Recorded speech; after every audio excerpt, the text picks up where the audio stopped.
I have not made a video in a little while because I've been really busy trying to get my new schedule under wraps, and I think that I've got it down. I think I'm gonna just film once or twice, maybe once or twice a week, maybe once a week, and just kind of edit when I can. So if a video comes up weekly, great. If you get 2 in 1 week, that'll just be because I didn't have time to finish editing the video from before. But I have no intention of giving up on videos or anything like that. I don't know, I don't want anyone to think that just a lack of videos means I'm not going to be doing it. I'm just not able to do more than 1 day of filming a week, and I actually have conscientiously decided not to do spoken product reviews as much unless I've got something really specific that it's geared toward. Most of my product reviews that are just basics, single product reviews for things I'm liking will be on my blog. So I will post my blog link below, and there will likely be a blog post every week as well. But I'm very excited because coming up this end of this month is Muddy Roots, and Muddy Roots has become a huge festival here celebrating the Americana culture and the Americana music scene. We have been around since the very first one. We followed it since the very first one, and as far as the lineup goes, this week or this year's Muddy Roots is the best I've seen yet. I'll go ahead and post the flyer as a photo at the end of this, so you can kind of get an idea of the bands that will be playing, but we're all very excited for it. And last year I did a pinup pageant video for the Muddy Roots, Miss Muddy Roots pageant, which I kind of felt like was more kind of catered more to the country side of the pinup girl. And so I wanted to make sure that I did a video honoring that and respecting that, but also I feel like that the other videos that I've done in the past have kind of been good videos that you can reference at any time for Muddy Roots. One of them is kind of a camping glamour type look that you can maintain even when you're camping. One of them was sort of a 2 hairstyles. I think one was just a makeup tutorial. I think I did some tips for Muddy Roots. So I'll go ahead and link all of those videos below. But this video is going to be one of my Muddy Roots videos for the year. I'm going to try to do a few more as well. So even though I do have plans, I had originally had plans in July and August to do a specific set of tutorials. My hair is really long right now. It's not really good for a lot of the styles that I had intentions of doing this month or last month. So I'm going to have to hold off on those tutorials. Probably put a picture somewhere around here of the photo collage I did of upcoming tutorials for Instagram and Facebook. So I will be getting to those, but this month I'd like to focus on Muddy Roots because I feel like I focus on Viva a lot, and it's really just one of many festivals that come around in the US, and this is one of my favorites. So before we, without further ado, let's go ahead and get started. I love peasant braids, and as simple as I feel like they kind of are in theory, they're not necessarily as simple to recreate. The peasant braids from the 1940s, 1950s were very thick. They usually involved quite a bit of false hair unless your hair was longer. So that's why they look so thick.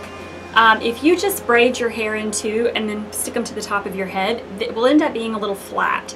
So I have kind of found a way to fake it so that the braid does not just sit flat to my head. And I find that it's cute and holds up all day, and so it's ideal for Muddy Roots. So I decided to make this a Muddy Roots / high humidity summertime hair tutorial for the vintage peasant braid.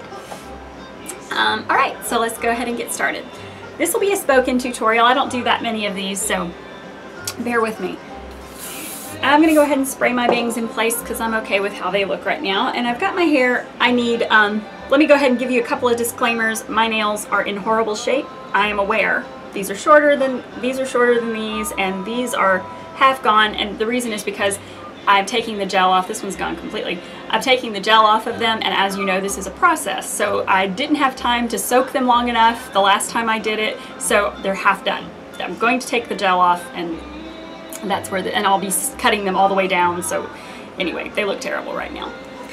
So just don't bother telling me that in this video. I already know. Also, my roots are bad. I need to do my roots. So that as well. Don't tell me that. I already know. Okay, so what I'm going to do to start is I'm going to part my hair down the middle, and I just use my fingernail. I'm going to be sad when I don't have fingernails anymore because they're my most handy parting tools ever. But let me go ahead and see if this is pretty even part. Hold up. Good enough.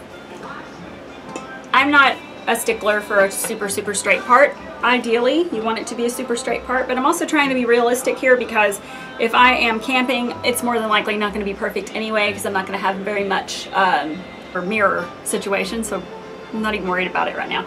But to do the peasant braids that I do and that I enjoy doing, I'm just going to take my hair. Now my hair has been rolled on Remington tight curls. I typically do roll my hair even when I'm camping just because I find that it makes it much easier to style my hair. Because my hair is in layers, if I don't have my hair rolled or pin curled or something, then it just takes me forever to tame the little layers. So curls make it easier. I don't care if you think it's high maintenance. It's really not. So what I do when I'm doing my peasant braids is I lift my hair up. And this is cute as it is, so you can just stick some ponytails in your hair if you want to. But what you do is I take my hair and lift it upward, and then I split it into 3 sections just for standard braid. And you can do a fishtail braid, you can do a 4-strand braid, whatever you're comfortable with, whatever you like the best. A fishtail and a 4-strand can sometimes look a little thicker, especially if you spread the fishtail apart. So that's another option. But what I'm basically doing is just taking my hair and braiding it in an upward motion, like while I'm holding it up, I'm braiding it. And what this does, I've discovered, is it makes the braid a lot fuller, and it makes it a lot more conducive to going flat against your head or going against your head. But you can see it makes a nice thick braid on top of the head. And because the ends of my hair are curled, it's really easy to just lay it against the head and kind of form the curl against your head, and then use a bobby pin to secure it, and kind of try to bury the bobby pin underneath the hair and pin into, like a crisscross motion, into the braid. Okay, and then you can just use a pomade or your hairspray to kind of lay down these pieces here. And the interesting thing is, see how easy that is? It just makes it so much easier to make the braid stand still. And I really like this little wraparound look here as well. And then what I do is I take the little stray hairs that you see that kind of inevitably come loose at the nape of your neck, and I kind of pull them up and tuck them behind my ear, and then bobby pin them underneath this little folded over section up into it. So you're securing your nape hairs, but also keeping yourself from looking, or keeping the bobby pins from showing. So that's side one. Another option for you, if you want a little bit more volume, and I'm not going to do this because it will cause there to be more volume on this side than this side, and I'm fine with this, is use a little texturizing powder or something like that to give it a little bit more volume to the hair. But do make sure that you slick it down and brush it down before you braid it, because I think that lends itself to that more shiny quality that you see there. Okay, so now I'm going to take this side and brush up. I just lay the other braid, the end of it. You can see I have the end of this one pinned here. So I just lay the end of the other braid as neatly as possible over those pins and into the front of this one. And then I take the ends of this braid and tuck it under and then pin. So on the top, because you've married those two pieces together, it looks more like a crown braid or a twist braid, which is fine with me. And I'm going to place flowers here and there, so the flowers are going to be subject to where you feel like you've got the neatest placement. So this is it. It's not perfect, but this is a self-styled, very quick hairstyle if you're camping or on the go and you just want something that's going to keep your hair off your neck, out of your way, and still cute. If you want to really polish this up and make this look really nice for maybe an evening event or something like that, all you have to do is just polish it a little bit more, maybe with a natural bristle brush before you braid the hair. Maybe use your texturizing powder to give it a little more volume, and then you can spray it with a shine solution, like a shine spray, like the Vintage Glam Thermal Shine Spray, which I use as a finishing instead of as a thermal spray. And then, or you can use a pomade to just go over it and make it more smooth. But I like it the way it is right now. I don't have any issues with that. So I would wear this, you know, for Muddy Roots or anything else. I love it with little sundresses or little vintage skirts.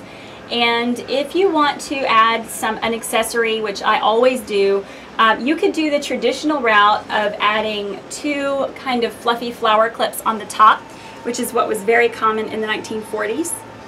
I love this look, kind of Frida Kahlo-ish, but also something that was very much worn by Betty Grable. Had liked to wear a top flower. It was a very common 1940s style. Or you could do a simple flower clip over one ear. I like a flatter flower with this type of braid, and then I would just put that over one ear, and then you've got an accessorized updo for a humid, hot summer event. You can even do this if you shower in the morning. I know at Muddy Roots they have little showers. They're kind of outdoor showers, and a lot of people will go use those before they get ready for the day. And then this would be a really, really great way to get your hair up while it's still wet if you don't want to wait for it to dry. So anyway, this is my quick 1940s and 50s inspired Muddy Roots hairstyle that would just be perfect for that. You know, take a little time, make it a little neater. It's not perfect, but it's just a tutorial. What else was I going to say? Like I said, I've got a few videos coming up for you that I have planned in advance. I'm going to be doing another Muddy Roots hairstyle featuring a faux clip-in ponytail extension. You guys have been asking for more tutorials featuring the Irresistible Me ponytail extension that I have featured in prior videos. My only problem with it is it no longer matches my hair, so I had to ship off for another one, a nice lighter one. And even that one's a little too light, so I'm going to have to color that one and tone it down a little bit. But I'll also be doing some more extension videos in the future, and just let me know if there's anything specific that you'd like to see. Till then, I hope you enjoyed this, and I'll talk to you